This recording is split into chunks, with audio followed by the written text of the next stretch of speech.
Hello बच्चों, आप सभी का गणित एकेडमी में स्वागत है। तो बच्चों, आज हम लोग क्लास 10 के गणित चैप्टर नंबर 5 समानांतर श्रेणियाँ के प्रश्नावली 5.2 के प्रश्नों को हल करेंगे। तो बच्चों, इससे पिछले वाले वीडियो में हम लोग प्रश्नावली 5.2 के प्रश्न संख्या 11 तक के प्रश्नों को हम लोग हल किए हुए थे। तो आज हम लोग प्रश्न संख्या 12 से लेके उसके बाद इसको हल करते हैं। तो आप मेरे पिछले वाले वीडियो में इसके जो पिछले क्वेश्चन नंबर 1 से लेकर 11 तक है उसको आप देख सकते हैं। प्ले लिस्ट में जाके आप पिछले वीडियो को देख सकते हैं। तो चलिए फटाफट से इसको शुरू करते हैं। Question number 12।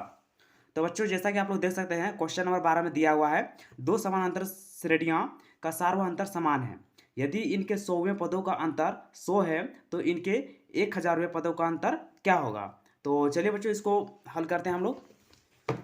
क्वेश्चन में दिया यदि 100वें पदों का अगर अंतर 100 दिया हुआ है तो 1000वें पदों का अंतर क्या होगा। तो क्वेश्चन नंबर 12 का हल तो हम लोग मान लेंगे। यहाँ पे हम लोग यहाँ पे लिखेंगे माना कि, क्योंकि बच्चों क्वेश्चन में दिया हुआ है दो समानांतर श्रेणी है तो यहाँ पे लिखेंगे माना कि पहले समानांतर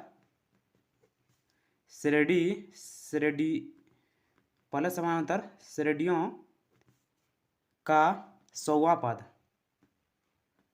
पद इक्वल टू ए 100 ले लेंगे इसको, और दूसरे समानांतर श्रेणियों का 100वें पद। तो बच्चों इसको हम लोग लेंगे ए 100 और डैश लगा देंगे इसके ऊपर, ए और ए डैश 100। तो बच्चों इसके बाद हम लोग प्रश्न से ले लेंगे, और प्रश्न में दिया हुआ है कि दोनों का अंतर जो है वो 100 दिया हुआ है। तो हम लोग यहाँ से A 100 minus A dash 100 equal to दिया हुआ है 100। तो बच्चों इसको हम लिखेंगे ए 100 है तो इसको हम लिखेंगे ए प्लस 99D माइनस इसको हम लिखेंगे A dash plus 99D equal to 100 हो जाएगा। अब बच्चों यहाँ पे हो जाएगा ए प्लस 99D और ये minus A dash minus 99D equal to 100 हो जाएगा। अब बच्चों यहाँ पे देखिए, यहाँ पे माइनस 99D है और यहाँ पे प्लस 99D है तो दोनों कैंसिल हो जाएगा। यहाँ बचेगा A minus A dash equal to 100। इसको हम लोग इक्वेशन 1 मान लेंगे। उसके बाद बच्चों दिया हुआ प्रश्न में कि यदि दो समानांतर श्रेणियों का अंतर सार्वत्रिक अंतर समान है, यदि इनके 100वें पदों का अंतर 100 है तो इनके 1000वें पदों का अंतर क्या होगा। तो बच्चों यहाँ हम लोग 100 लिए हुए थे, अब हम लोग इसका 1000वें पदों का अंतर लेंगे। तो यहाँ पे लिखेंगे हम लोग तब 1000वें पदों का अंतर, 1000वें पदों का अंतर।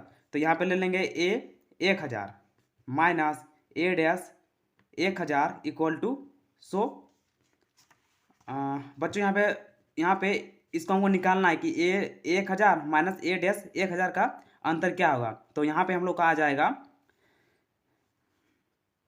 यहाँ पे आएगा हम लोग को, इसको हम लोग लिख सकते हैं ए प्लस 999D और ये आ जाएगा ए डैश माइनस प्लस 999D, ऐसा इसको लिख सकते हैं।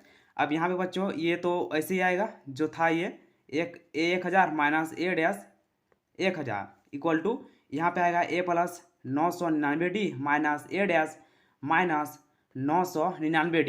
एक प्लस में है एक माइनस में है तो दोनों कट जाएगा, और बच्चों यहाँ पे बच जाएगा ए माइनस ए डैश। उसके बाद यहाँ पे ए माइनस ए डैश को हम लिख सकते हैं 100। यहाँ पे समीकरण 1 से, क्योंकि समीकरण 1 में आया हुआ था A minus A dash equal to 100, तो यहाँ पे ए माइनस ए डैश आया हुआ तो यहाँ पे हम लोग 100 लिख देंगे, और यहाँ पे आ जाएगा ए 1000 माइनस ए डैश 1000। उसके बाद यहाँ पे लिखेंगे हम लोग अतः 1000वें पदों का अंतर, 1000वें पदों का अंतर भी 100 होगा। तो बच्चों इसको हम लोग क्वेश्चन नंबर 12 को हल कर लिए हैं। अब इसके बाद हम लोग जो क्वेश्चन नंबर 13 है उसको हम लोग हल करते हैं। तो क्वेश्चन नंबर 13 में दिया हुआ है, देखिए क्वेश्चन नंबर दिया हुआ है 3 अंकों वाली कितनी संख्याएं 7 से विभाज्य है। तो 3 अंकों वाले जो कितनी संख्या हैं जो 7 से विभाज्य है, तो चलिए उसको ले लेते हैं। पहले लेंगे हम लोग यहाँ पे क्वेश्चन नंबर 14। 14, क्वेश्चन नंबर 14 का हल। तो यहाँ पे हम लोग लिखेंगे कि तीन अंकों वाली संख्या, 3 अंकों वाली संख्या। तो बच्चों 3 अंकों वाली संख्या क्या क्या होता है? हाँ, 1,100 हो जाएगा, 101, 102, 103 एंड डॉट डॉट 999 ये हो जाएगा। अब यहाँ पर हमको 7 से विभाज्य संख्या लेना है। तो 3 अंकों वाली 7 से विभाज्य संख्या, या 7 से विभाज्य, इसलिए 7 से विभाज्य 3 अंकों वाली संख्या इक्वल टू हो जाएगा, यहाँ पे यहाँ पे आएगा 105, 112,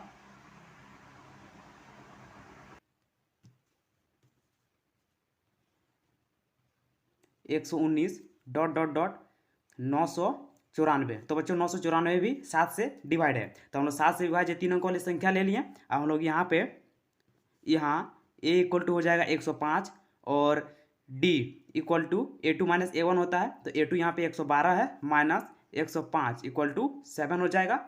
और AN या L या TN, तो यहाँ पे AN इक्वल टू दिया हुआ है 994। अब हमको यहाँ पे 7 से विभाज्य संख्या निकालना है कि कितने संख्या है। तो n हमको निकालना है, तो इसलिए AN equal to A plus N minus 1 D। और बच्चों यहाँ पे AN दिया हुआ है 994 equal to 105 plus N minus 1 और D 7 दिया हुआ है। 994 माइनस 105 इक्वल टू N माइनस 1 और 7 हो जाएगा बच्चों। तो यहाँ पे आएगा 194 में हम लोग 105 को माइनस करेंगे तो ये आएगा 14 में से 5 माइनस करेंगे तो यहाँ 9 आएगा, यहाँ पे 8 हो जाएगा 8, और यहाँ पे आएगा 9 में से 1 माइनस करेंगे तो 8 आएगा equal to N minus 1 into 7। अब हम लोग 7 को इससे डिवाइड कर देंगे, यहाँ बच जाएगा N माइनस 1।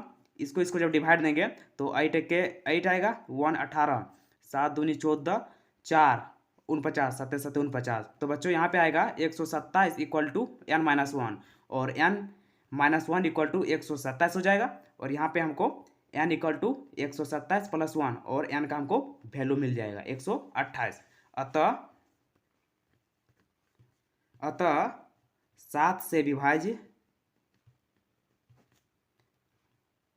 3 अंकों वाली संख्या 128 है। तो क्वेश्चन नंबर अब 15, क्वेश्चन नंबर बच्चों 15 में दिया हुआ है। क्वेश्चन नंबर 15, n के किस मान के लिए दोनों समानांतर श्रेणियां 63, 65, 67 डॉट डॉट और 3, 10, 17 डॉट डॉट के nवें पद बराबर होंगे। तो पूछ रहा है बच्चों यहाँ पे nवें पद बराबर है, तो हमको निकालना है n निकालना है यहाँ पे कि कौन सा पद इस दोनों बराबर होगा। तो निकालते हैं 15 का हल। प्रथम एपी में प्रथम एपी में, तो प्रथम एपी में ए हो जाएगा बच्चों, ए इक्वल टू 63 हो जाएगा और डी इक्वल टू हो जाएगा 65 माइनस 63 इक्वल टू 2 निकल जाएगा। अब द्वितीय एपी में हम निकालेंगे, दूसरा एपी में, द्वितीय एपी में। तो बच्चों दूसरा एपी में मेरा ए इक्वल टू हो जाएगा 3 और डी इक्वल टू हो जाएगा 10 माइनस 3 इक्वल टू 7। और बच्चों यहाँ पे दिया हुआ है कि nवें पद बराबर है, तो इसको हम लोग लिखेंगे, यहाँ पे हम लोग लिख सकते हैं an, इसलिए an इक्वल टू an, दोनों तरफ an ले लिए बच्चों। और हम यहाँ पे दोनों पद बराबर है। अब यहाँ पे एक एपी ये वाला हो गया और दूसरा एपी ये वाला हो गया। तो यहाँ पे हम फर्स्ट इधर वाला में इसका जो मान है उसको पुट करेंगे और इधर वाला में इस सेकंड वाले एपी का मान पुट करेंगे। ये आ जाएगा a plus n minus 1d equal to a plus n minus 1d। हमको इसमें n का वैल्यू निकालना है। तो यहाँ पे a पहला वाला एपी से a दिया हुआ था 63 प्लस n माइनस 1 और d 2 आया हुआ है। दूसरा वाला एपी से a 3 है प्लस n माइनस 1 और d 7 है। तो यहाँ पे बच्चों आ जाएगा 63। हम लोग यहाँ पे n वाला जितना भी टर्म है सबको एक साइड कर लेंगे, तो ये हो जाएगा 2n माइनस 2 होगा यहाँ पे, और ये हो जाएगा 3 प्लस 7n माइनस 7 हो जाएगा। जितना n वाला है यहाँ हो जाएगा 2n, और 7n को हम लोग इधर ले आएंगे, या तो फिर 2n हो गया, और 63 में से 2 माइनस करेंगे तो ये हो जाएगा 61 इक्वल टू, ये हो जाएगा 7n, और +3 है और -7 है, तो यहाँ पे हो जाएगा +4। अब बच्चों यहाँ पे आएगा 2n - 7n इक्वल टू -4 -61, तो बच्चों यहाँ पे आएगा माइनस का 5n इक्वल टू -65। अब यहाँ भी माइनस है, यहाँ भी माइनस है, दोनों कट जाएगा, यहाँ पे आएगा 5n इक्वल टू 65। अब बच्चों यहाँ पे हमको n का वैल्यू को निकालना है, तो हम लोग यहाँ पे लिखेंगे n इक्वल टू 65/5, तो ये कट जाएगा, 6 1 जाओ एक बार में, और यहाँ पे 1 और 5 15 हो गया, तो 5 तिया 15, तो बच्चों n इक्वल टू 13 आ गया। तो हम लोग यहाँ पे लिखेंगे अतः दोनों समानांतर श्रेणियों, दोनों समानांतर श्रेणियों के 13वें पद बराबर होंगे। इसके बाद बच्चों क्वेश्चन नंबर 16, क्वेश्चन नंबर 16 का हल। क्वेश्चन नंबर 16 में दिया हुआ है, देखिए क्वेश्चन नंबर 16 में दिया हुआ है, वह एपी ज्ञात कीजिए जिसका तीसरा पद 16 और सातवां पद 5वें पद से 12 अधिक है। तो हम यहाँ पे लिखेंगे, यहाँ जो गिवन दैट है उसको पहले दिया हुआ है कि जो तीसरा पद है वो 16 है, A3 इक्वल टू 16 है, तो इसको हम लिखेंगे A + 2D इक्वल टू 16, ये इक्वेशन 1 हो जाएगा। और जो दूसरा जो दिया हुआ है वो दिया हुआ है कि सातवें पद जो है वो 5वें पद से 12 अधिक है, तो A7 इक्वल टू A5 + 12, सातवां जो पद है वो 5वें पद से 12 अधिक है, तो यहाँ पे बच्चों लिखेंगे A प्लस, इसको हम लोग लिख सकते हैं 6D, और यहाँ पे लिखेंगे A + 4D इक्वल टू 12 हो जाएगा। और यहाँ पे A से A बच्चों यहाँ पे देखिए, यहाँ भी A है और यहाँ भी A है, तो इसको जब A को यहाँ लेके आएंगे तो ये दोनों कैंसिल हो जाएगा, या A + 6D और -A - 4D इक्वल टू 12, यहाँ पे प्लस था तो प्लस लिख देंगे, और यहाँ पे देखिए A से A कैंसिल हो जाएगा, यहाँ पे हो जाएगा 6D - 4D इक्वल टू 12 हो जाएगा, और 6D में 4D माइनस करेंगे तो बचेगा 2D इक्वल टू 12 हो जाएगा, और बच्चों D इक्वल टू निकल गया 12/2 6, तो बच्चों D इक्वल टू 6 निकल गया। हम लोग D के वैल्यू को इक्वेशन 1 में पुट करेंगे, तो D का मान समीकरण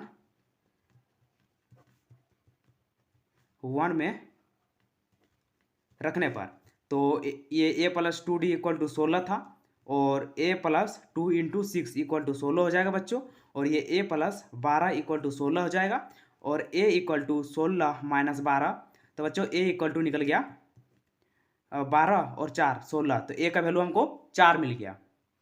तो बच्चों इसमें हमको A का वैल्यू भी निकल गया और D का वैल्यू भी निकल गया, इसमें हमको AP ज्ञात करना है, तो यहाँ पे अतः यहाँ पे हमको AP ज्ञात करना है, तो इसके लिए हमको A1 ये हो गया, तो A2 भी निकालना होगा, तो इसलिए A2 equal to A + D होता है, A हो गया 4 + 6 इक्वल टू 10 हो गया, A3 equal to A + 2D, A4 + 2 × 6 equal to 4 + 12 equal to 12 और 4 16 हो जाएगा। इसके बाद A4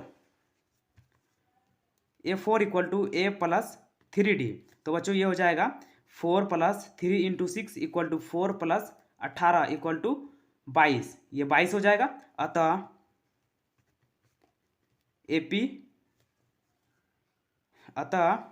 AP equal to AP हो जाएगा 4 और 10 16 22 ...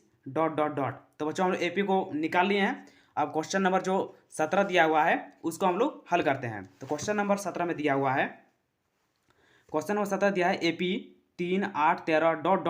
253 में अंतिम पद से 20वां पद ज्ञात करना है। तो चलिए इसको अंतिम से 20वां ज्ञात करना है। तो क्वेश्चन नंबर 17 का हल, यहाँ पे बच्चों A हो जाएगा, यहाँ A हो जाएगा, A इक्वल टू 3 हो जाएगा, और D इक्वल टू हो जाएगा 8 - 3 इक्वल टू 5 हो जाएगा, और अंतिम पद दिया हुआ है, अंतिम पद AN इक्वल टू दिया है 253 दिया हुआ है। तो हमको अंतिम से 20वां पद ज्ञात करना है।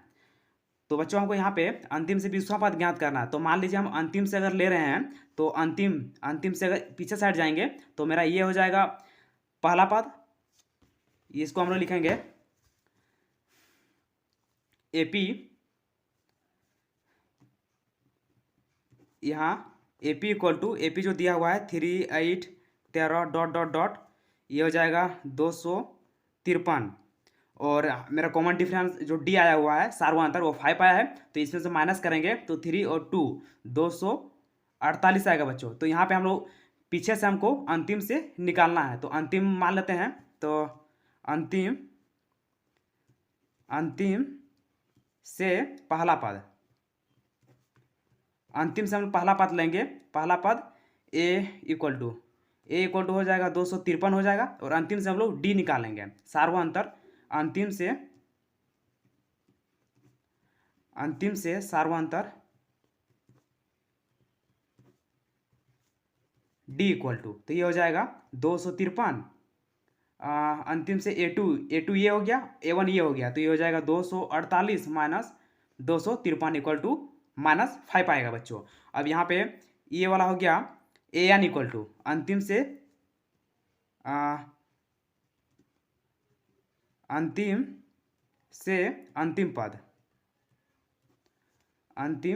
पद इक्वल टू ये हो जाएगा AN इक्वल टू 3 हो जाएगा। अब हमको यहाँ पे निकालना है 20वां पद निकालना है, अंतिम से 20वां पद। तो प्रश्न से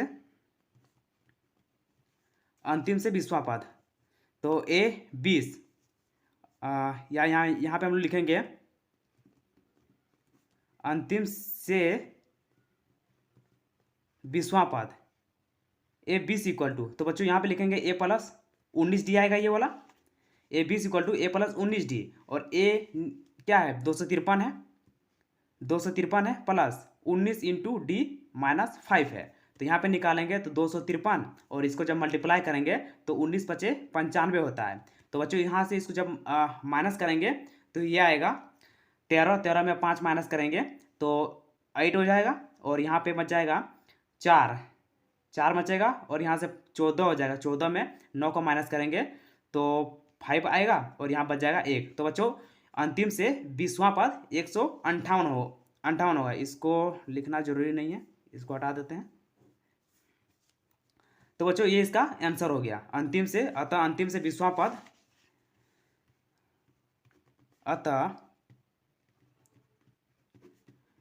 अंतिम से 20वां पद 158 है। इसके बाद जो क्वेश्चन बच्चों दिया हुआ है क्वेश्चन नंबर 18, उसको हम लोग हल करते हैं। क्वेश्चन नंबर 18 दिया हुआ है, क्वेश्चन नंबर 18 दिया है किसी AP के चौथे और 8वें पदों का योग 24 है। जो चौथा पद है और 8वां जो पद है उसका योग 24 है, तथा छठे और 10वें पदों का योग 44 है। इस AP के प्रथम 3 पद ज्ञात करने हैं। तो चलिए इसको भी निकाल लेते हैं। जो दिया हुआ है उससे हम लोग A और D निकाल लेंगे, उसके बाद हम लोग AP निकाल लेंगे। दिया हुआ है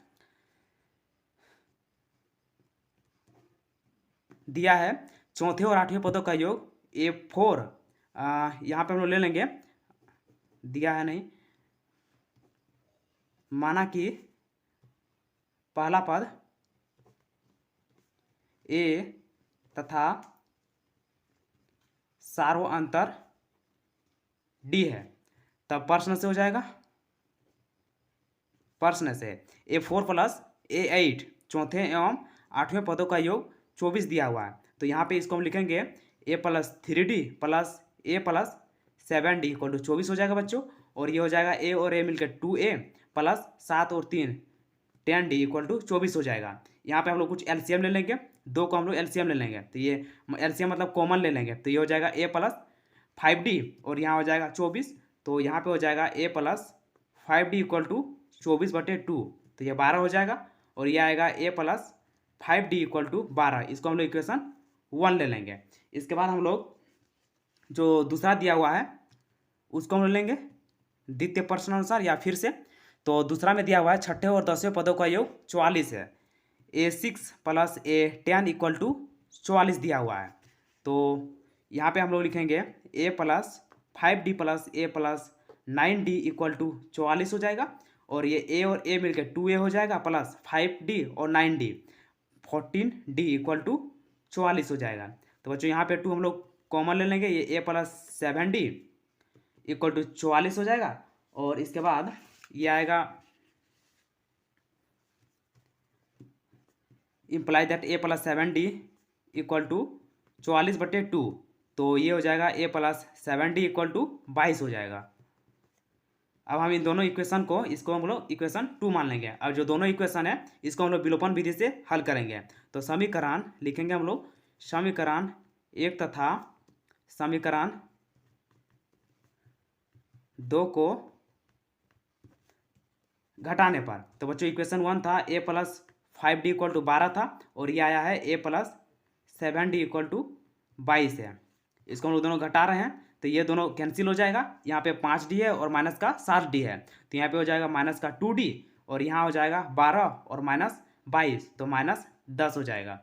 तो बच्चों यहाँ D इक्वल टू आएगा -10/-2, माइनस माइनस कट जाएगा, 2 से 5, तो D इक्वल टू बच्चों 5 निकला यहाँ पे। अब लोग D के वैल्यू के इक्वेशन 1 में पुट करेंगे। D का मान समीकरण 1 में रखने पर, तो बच्चों इक्वेशन 1 था ए प्लस 5D इक्वल टू 12 था, तो ए प्लस 5 × 5 इक्वल टू 12 हो जाएगा, और ए प्लस 25 इक्वल टू 12 हो जाएगा, और यहाँ पे होगा ए इक्वल टू 12 माइनस 25, तो बच्चों ए इक्वल टू -13 निकल जाएगा। अब हमको यहाँ पे एपी के प्रथम 3 पद ज्ञात करने हैं, तो ए और डी हम लोग निकाल लिए हैं। तो हम लोग यहाँ पे लिखेंगे, अतः एपी के प्रथम 3 पद A1 इक्वल टू -13 हो गया, A2 equal to A plus D होता है, तो ए है -13 प्लस डी है 5, -13 में जब 5 हम लोग माइनस करेंगे तो ये आ जाएगा -8 आएगा, और A3 equal to A plus 2D, और -13 plus 2 × 5 equal to -13 plus 10 equal to -3 आएगा। तो बच्चों इसके हम लोग जो प्रथम 3 पद है A1, A2, A3 हम लोग निकाल लिए हैं। अब इसके बाद जो क्वेश्चन नंबर 19 है उसको हम लोग हल करते हैं। तो बच्चों क्वेश्चन नंबर 19 में दिया हुआ है, क्वेश्चन नंबर 19 इसमें दिया हुआ है, सुब्बा राव ने 1995 में रुपया 5,000 के मासिक वेतन पर कार्य आरंभ किया और प्रत्येक वर्ष 200 रुपये की वेतन वृद्धि प्राप्त की। किस वर्ष में उसका वेतन 7,000 हो गया? तो बच्चों इसका जो ए दिया हुआ है, यहाँ पे ए दिया है 5,000, और इसका जो प्रत्येक वर्ष जो लग रहा है वेतन, वो जो वृद्धि हो रहा है वो 200 हो रहा है, तो ये हो जाएगा इसका सार्वंतर डी, और यहाँ पे ए एन इक्वल टू 7,000 हो जाएगा। तो इसका हम लोग एपी पहले लिख लेते हैं।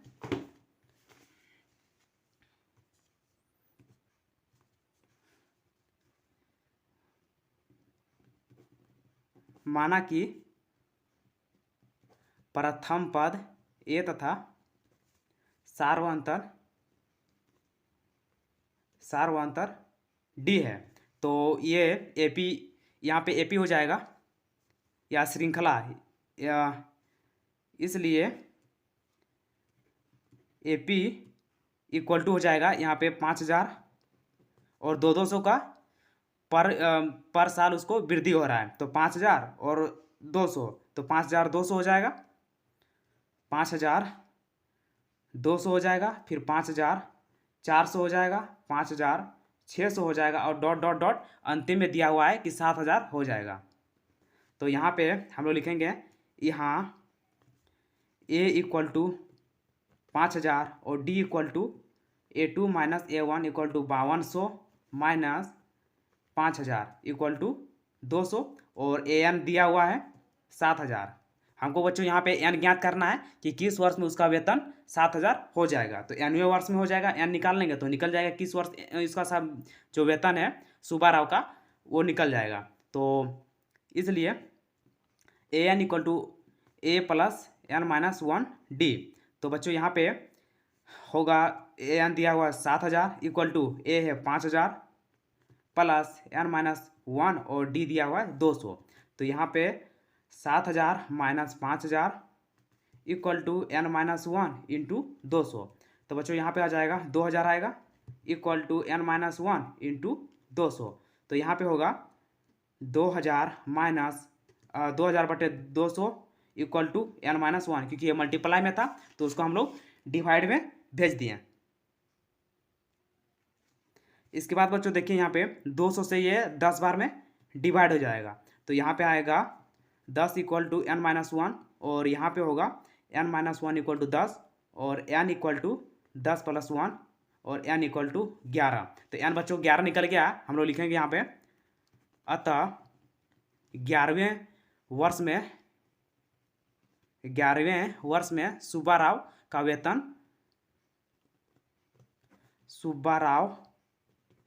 वेतन 7,000 रुपया 7,000 हो जाएगा। अब बच्चों इसके बाद जो क्वेश्चन दिया हुआ है क्वेश्चन नंबर 20, उसको हम लोग हल करते हैं। ये इस चैप्टर का लास्ट क्वेश्चन है। तो इसमें दिया हुआ है रामकली ने किसी वर्ष के प्रथम सप्ताह में 50 रुपया की बचत की और अपनी साप्ताहिक बचत 17.5 बढ़ाती गई। ये इसकी साप्ताहिक बचत है और ये जो प्रथम सप्ताह में 50 रुपया की बचत की है और ये साप्ताहिक बचत है। यदि nवें सप्ताह में उसकी साप्ताहिक बचत 207.50 हो जाती है तो n ज्ञात करना है। तो बच्चों इसमें हमको n ज्ञात करना है। a हो गया ये और d हो जाएगा ये। तो हम इसमें उसी प्रकार से लिखेंगे। यहाँ पे हम लोग लिखेंगे माना कि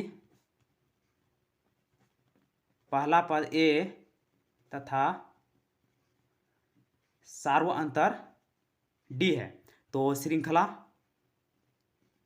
श्रृंखला या AP इक्वल टू हो जाएगा, पहले 50 है, यहाँ पे ऐसे लिख लेते हैं, श्रृंखला इक्वल टू हो जाएगा। तो बच्चों यहाँ पे श्रृंखला इक्वल टू हो जाएगा, पहले 50 हो जाएगा और हम लोग उसमें 17.50 की बढ़ोतरी करते जाएंगे, मतलब जोड़ते जाएंगे। तो ये हो जाएगा 17.50 को जब जोड़ेंगे 17 तो ये हो जाएगा 67.5 आएगा। उसके बाद आएगा 85 के बाद ये बढ़ते रहेगा और आएगा इसके बाद लास्ट में जो अंतिम उसकी जो nवें सप्ताह है उसमें आया है 207.50 आया हुआ है। तो यहाँ a इक्वल टू 50 हो जाएगा और d equal to 67.5 minus 50 equal to 17.5 हो जाएगा और an इक्वल टू 207.50 दिया हुआ है, हमको n निकालना है। तो इसलिए an equal to a plus n-1d और an दिया हुआ है यहाँ पे 207.50 इक्वल टू a है 50 प्लस n-1 इंटू 17.5। तो बच्चों यहाँ पे आ जाएगा 207.50 minus 50 equal to n-1 into 17.5। इसको ब्रैकेट में रख लेते हैं और यहाँ पे 207 में से 50 जब हम लोग माइनस करेंगे तो ये आ जाएगा 157.50 इक्वल टू n-1 17.5। तो बच्चों यहाँ पे हम लोग लिखेंगे 157.50 बटे 17.5 इक्वल टू n-1 और आगे इसको करेंगे तो यहाँ हो जाएगा, यहाँ से पॉइंट को हम लोग हटा लेंगे तो ये हो जाएगा 157.50 बटे यहाँ पे 175। यहाँ पे बच्चों एक अंक के बाद यहाँ पॉइंट है तो यहाँ पे 10 हो जाएगा, यहाँ पे 2 अंक के बाद यहाँ पॉइंट है तो यहाँ पे 100 हो जाएगा। अब हम लोग यहाँ पे इसको डिवाइड करेंगे तो 10 से ये कट जाएगा, 10 दाएँ 100 और ये 0 से ये 0 कट जाएगा। अब यहाँ पे इक्वल टू n-1 हो जाएगा और इसको हम लोग डिवाइड देंगे तो बच्चों ये वाला 175 9 जा 9 बार में ये पूरा डिवाइड हो जाएगा। तो यहाँ पे हो जाएगा 9 इक्वल टू n-1 और यहाँ पे होगा बच्चों n-1 इक्वल टू 9 और n इक्वल टू 9 + 1 और n इक्वल टू 10 हो जाएगा। तो यहाँ हम लोग लिखेंगे अतः 10वें सप्ताह में रामकली की साप्ताहिक बचत